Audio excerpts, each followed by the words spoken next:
Caged Bird. A poem written by Maya Angelou. Animated by Drexel Hill 6th grade Art class. A free bird leaps on the back of the wind and floats downstream till the currents end. And dips his wings in the orange sun rays and dare to claim the sky. But a bird that stalks down his narrow cage can seldom see through his bars of rage. His wings are clipped and his feet are tied, so he opens his throat to sing. The caged bird sings with a fearful trill of things unknown, but longed for still. And his tune is heard on the distant hill, for the caged bird sings of freedom.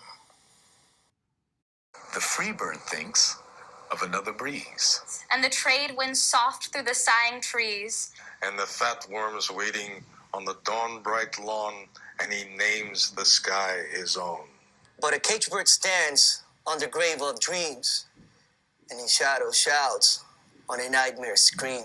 His wings are clipped and his feet are tied, so he opens his throat to sing.